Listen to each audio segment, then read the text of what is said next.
Today we're going to be learning about the 3 most common types of drawer slides. First, let's talk about the Epoxy Euro drawer slide.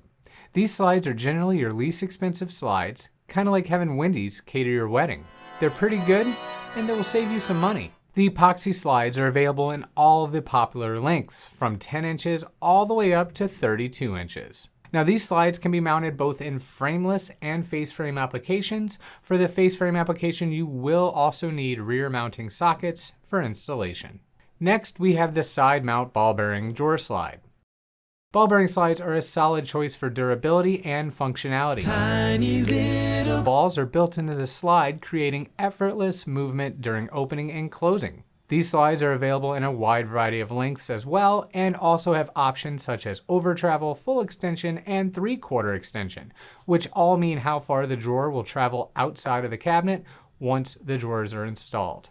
Another benefit of these slides is that they have a soft close option and also a push to open option. Just as the Epoxy slides, these ball bearing drawer slides are designed to work with both frameless and face frame applications with, once again, the additional purchase of a rear mounting bracket. And finally, we have the Undermount drawer slide. Undermount drawer slides are a great choice for people who are looking for a higher end look and feel to their kitchen. If this was 1982, it would be safe to call these slides the Cadillac of drawer slides. Undermount drawer slides are completely concealed beneath your drawer box.